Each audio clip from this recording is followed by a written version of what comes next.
Here we go.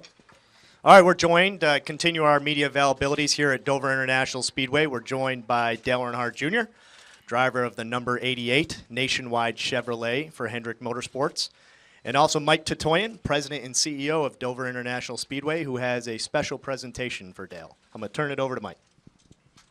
Thanks, Kurt. Everybody can hear me okay back there? You can't see. I'm handsome, but you'll be able to see me shortly. Well, good afternoon, everyone.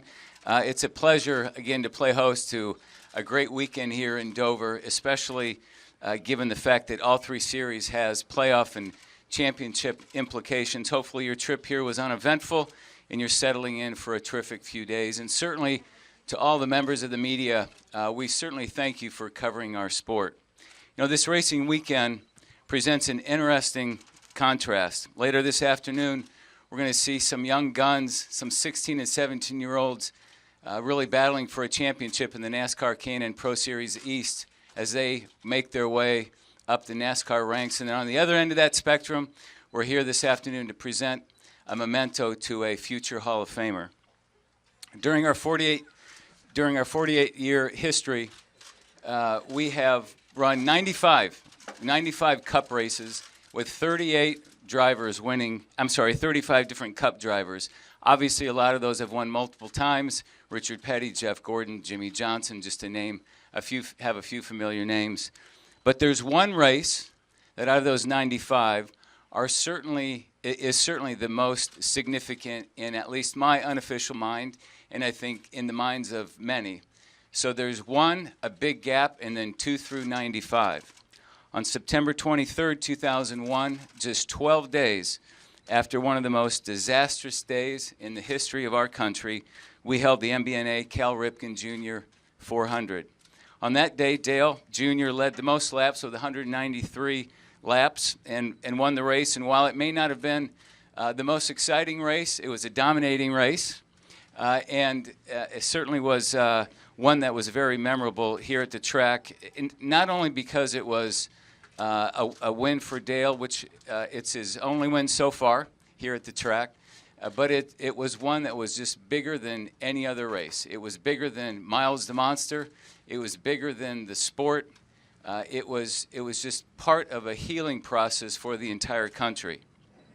A few years after that, I happened to meet the White House press secretary at the time of the disaster, Ari Fleischer. And Ari shared with me that one of the most important things that President Bush wanted to do to start to normalize the country again, to really go through the national healing process, was to get our sports teams and our sporting events back on track. Our race was the largest sporting event immediately after 9/11. And if we could, Gary, if we could just play this short video for you, and then we'll make this presentation.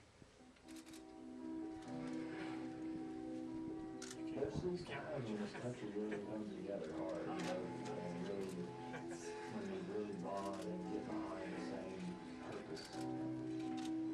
You know, nobody had an act of what was the right thing to do or how we were supposed to respond, and the whole country was really just sort of in shock. And couldn't believe that this had happened. Everybody was kind of coming out and commenting on what they were going to do, the NFL. I didn't think we were going to wait.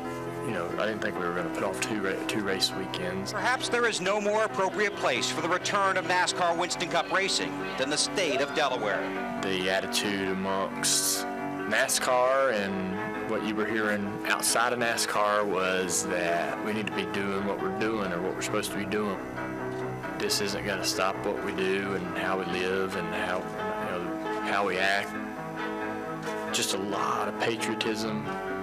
You know, red, white, and blue. There was a ton of American flags everywhere. Everywhere you turned, there was a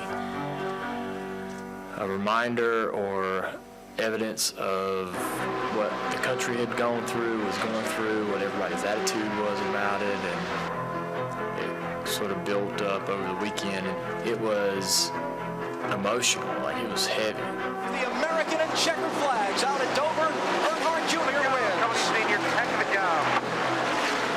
We didn't have anything planned, never talked about it, and everybody had something like that in the pits. You know, I don't know if everybody had a giant flag, but everybody was sort of expressing themselves patriotically in different ways, and our guys had a big giant flag. There's only these rare times when, no matter where you came from, who you were, what your job was, what your status was, you all were on the same page and you all had the same feeling and attitude. And going back to the racetrack, being at Dover, going through that process, seeing the reaction of the fans, all that was sort of the beginning of things being put back together, you know. To commemorate that day for you, we had a specially made award that can sit on your shelf and share with your family and friends, and you can always remember that one win in Dover, but it's very rare that one person can really have the opportunity to heal an entire country, and you had that opportunity, and hopefully no one else will ever have that opportunity again just because of the circumstances in which you did that. So from our entire team here at Dover, we really appreciate what you've done for our track, what you did certainly that day, but what you've done for the sport, not only your contributions that you've made on the track, but I think equally, or maybe even more importantly, what you've done off the track. So congratulations on a terrific career, and we wish you continued best of luck, and let's go ahead and unveil this baby.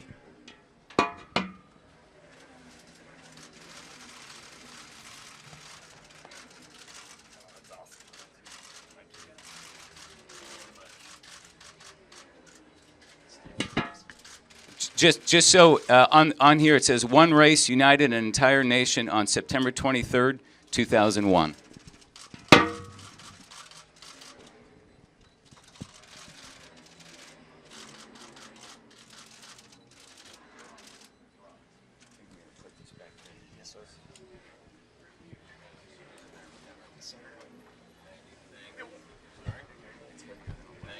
I bet it is. All right, before we start with the questions here, Dale, why don't you go ahead and talk about your reaction to that? Yeah, sure. Special. Yeah, I've always said, you know, I think no matter who won that race, everybody, no matter who had won that race that day, they would have done the same thing. They would have done something to express their feelings and how the country was feeling. You could sense in the grandstands, and it built up inside of everybody, and I think that I was really, I felt very lucky to be the guy that got to win that race in that circumstance, because but I know that anyone would have reacted very similarly considering what we were going through. But I appreciate this racetrack. That was a very special win for me personally, and I'll have this this to remember that day for a very long time. And yeah, this has been a track where we've had some good runs, and as any track, you know, it's ups and downs, but there's a respect and appreciation, and we unloaded really good today, so that was also a big plus. I think our cars got some good speed this weekend, so I'm pretty excited about how tomorrow may go for practice. But again, I want to thank Dover, the staff here. They have a unique history as a track in this sport, and they have done some very interesting and innovative things to remain relevant and give the fans a great experience. With the casino out front, the infrastructure inside the racetrack, the bus slot, everything about this place is first class, and you know, we've always enjoyed coming here from that standpoint. And they got some great restaurants around here, and it's really flat for you cyclists. So really enjoy coming here. Can't wait to continue to come for many years. So thank you again. Very good. With that, let's go ahead and open it up for questions. If you would, please raise your hand. I'll get a little bit of help just to find you here. Start with this young man right here.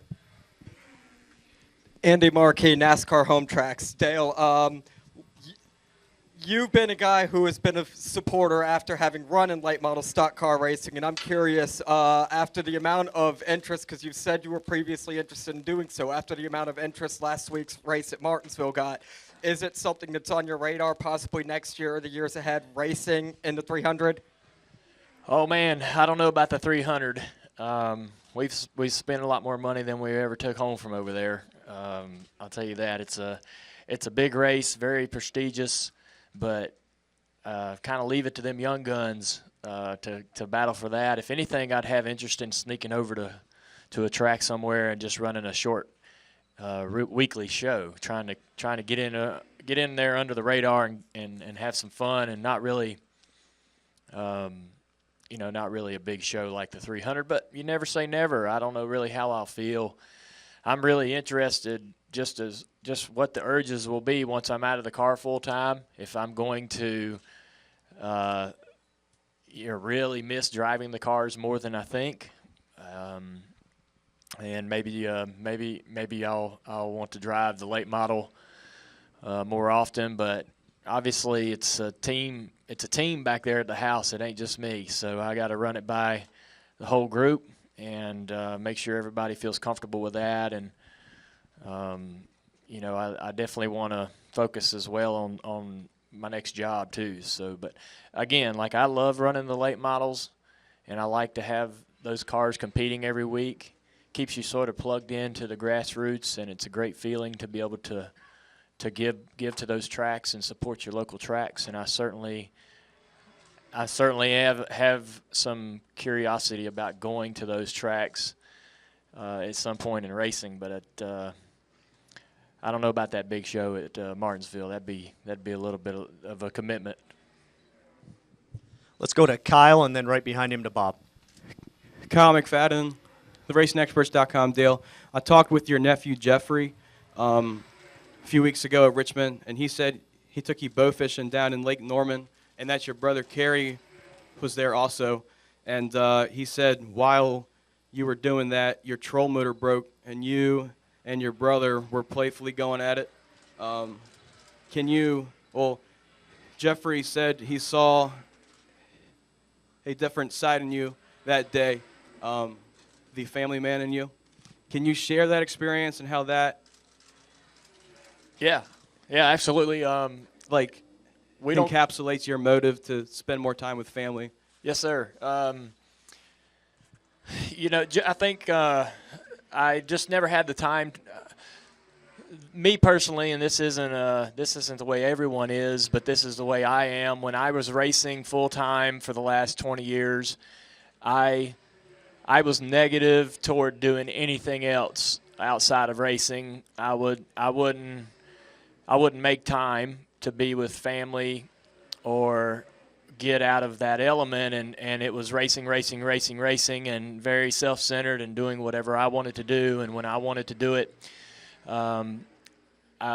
Being out of the car last year for half of the season, aside, Amy's been a big influence on my life and changed me as a person in the way I think and see things, and I think has made me a more compassionate, nicer, thoughtful person. And being out of the car as well last year for so much time gave me a whole new perspective on life and what things are important and what things might not be so important. And as we get older, you have these thoughts about, man, I really, need to spend time with my brother or my nephew. As years go by, there'll be a day where this will be difficult to do or impossible to do. And so certainly more, and Amy pushes me in that direction. She pushed me to go bow fishing that night. She's like, you need to go be with them boys and be with your brother. And so again, I can't give Amy enough credit for how she's showed me a whole new perspective on life, and definitely showed me how to enjoy it. But yeah, for the longest time when I was racing, I didn't want to do nothing. Everything sounded like it was in the way. If it wasn't driving cars or it just wasn't on. It wasn't an option. It wasn't on the table. I didn't want to do it or be around it. Or I just had time. Even though I had the time, I didn't have the time. You know, that was the excuse. But now I'm excited about getting out of the car and having time to do those type of things and spend more time around my family and friends and, you know, kind of racing can, if you let it, racing can make you really narrow-minded, frustrated, hard to be around, difficult person to deal with. And it did that to me for a very long time. I let it happen, and certainly have learned from that over the years. And so I'm excited to start a family. I hope that I'm fortunate enough to do that with Amy, and we definitely want to do that. And it'll be weird not being a race car driver, or if I have a daughter or a son. I think about that too. You know, will they even understand what I'm trying to tell them when I'm, you know, try to explain what I did for a living for a long time? But maybe that doesn't matter. I don't know. A lot of things I'm probably thinking about don't matter when you have a child, but I'm hoping to find out all that stuff here soon. Very good. Let's go to Bob and then up here to Tim. Bob Pockris, ESPN. You were the first driver to speak out on Twitter on the right for peaceful protest. I'm curious, what was the reaction from other drivers and team members in the industry about whether they should have that right? And have you had any discussions at Hendrick on any protocol when the anthem is played? No, I haven't. I haven't had any discussion with any other drivers or crew members or any. I mean, there's always open dialogue with Hendrick Motorsports is my employer and my boss man Rick, but we haven't really had much conversation about it, to be honest with you. Go to Tim. Furlong from NBC out of Philadelphia. Dale, let's play on that. I mean, what is your stance, if you could reiterate in person and not over Twitter? What is your take on the guys? I mean, it almost seems like some of it's gotten a little bit lost into what people are kneeling for and locking arms. It's very confusing at this point. What's your take on the whole thing? Well, I've always stood for the anthem, and I always will, but I'm not quick to rush to judgment of somebody who wants to do something different. And I think I've, you know, we have a podcast that we put out every Tuesday. We had a pretty good discussion on that, which pretty much summed up my position. And I feel pretty confident that anyone who listens to that will know exactly how I feel. Let's go to Holly and then Mark. My question is very different from that. Holly Kane, NASCAR.com. Dale, speaking about possibly entering one of these races or something after you've retired, what name would you use to enter the race? What name? Oh, William Bonney. That was Billy the Kid's name, and that's what I used at hotels. So maybe, yeah. You used to. Well, I don't sleep in too many hotels anymore. But William Bonney was always sort of the moniker that we would use in those kind of situations. But I doubt I would even try it. I think I'd just come on in there and race, and I wouldn't really have any reason to hide, I suppose. I might enjoy signing some autographs or just kind of being in that environment as a driver. That's going to probably be very hard to quit cold turkey. So it might do me some good to kind of have those feelings again and just be down in the pits and roaming around. And I've been there as a car owner, and I was lucky enough to be there at one particular race where we won, so we got to take some pictures in Victory Lane, which was a lot of fun. But I'm sure I'll miss that as a driver. That's definitely going to happen. And I know I don't want to make this sound like that I have plans to do this, because, again, I have a wife at home that's part of this discussion before it happens. So I have to make sure that it's good for both of us and it's something that will be fun to do, and then maybe I go do that. Let's go to Mark Schwartz and then up here to Dan Gelston. Hey, Junior. Mark Schwartz, ESPN. Last weekend we saw what happened with NFL players protesting and owners locking hands. We heard the president say that NASCAR fans would never tolerate this disrespect to the flag. And then moments later, you came out with your tweet. In the light of all of that and what Richard Petty and Richard Childress said, how, if at all, would NASCAR drivers be treated differently than other professional athletes if they took a knee or did some kind of peaceful protest? And if so, if they would be treated differently, how come? Well, I can't. I respect. I think the whole sport respects Richard Petty and Richard Childress for what they've accomplished and what they've done, but they speak for themselves, and they don't speak for the entire sport, I believe, and I think that everybody would handle those situations differently, and I can't speak for other owners and how they would handle that situation. Let's go up here to Dan Gelston. Dale, how much of a challenge is it in growing the sport in getting teenagers and kids interested not in racing but just in cars in general? It doesn't seem to have the cachet as it once did. Oh yeah, I think that there's a lot of different ways to get the fans to hit that demographic. It's there's a lot of ways in social media, being creative there. There's a lot of kids that are growing up in a social media environment, whereas my generation didn't. But so they're on these different platforms, and we need to go there with people they relate to connect to them in those areas. I'm a little biased, but like things my niece has been doing in the past with Nickelodeon and so forth, and a lot of things that they've done on social media and those little skits and so forth is a great way to, I think, reach that demographic.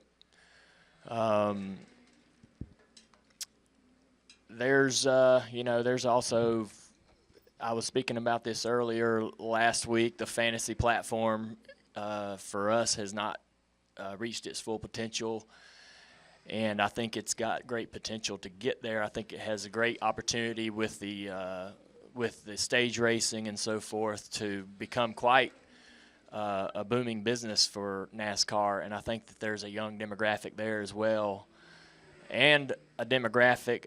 There's a lot of fans I think that would tune in to racing if that was, that's a catalyst for that. I know that that's worked for the NFL, and I made a comment on Twitter about that last week, and a lot of people responded with, that's why I watch the NFL. Or I was not even a casual fan until I started playing fantasy, and now I'm watching multiple games a week, and I think that that's a great area as well. That's the tip. There's a lot of pieces of the pie, but that's one piece that I think that NASCAR has a lot of great potential and growth. I probably watched maybe about 3 or 4 Redskins games a year considering my schedule, but now I can't get enough because of the fantasy platform and what that's done for me. I watch more different teams and different games that I would have never watched before. So I think that that's a great area as well, but there's a real challenge to try to figure out how to get the younger kids. The Cars movies, anything that's going to, any kind of production like that's going to target the youth is always amazing. So anytime we have a big hit like that, that's going to be a big deal for us as a sport. So we can't do enough of those things. Let's go to Brandon, please. Hey, Dale. Brendan Marks, Charlotte Observer. I don't want to harp on this too much, but the tweet has been brought up, and you mentioned the podcast when you went on and kind of made your stance really clear.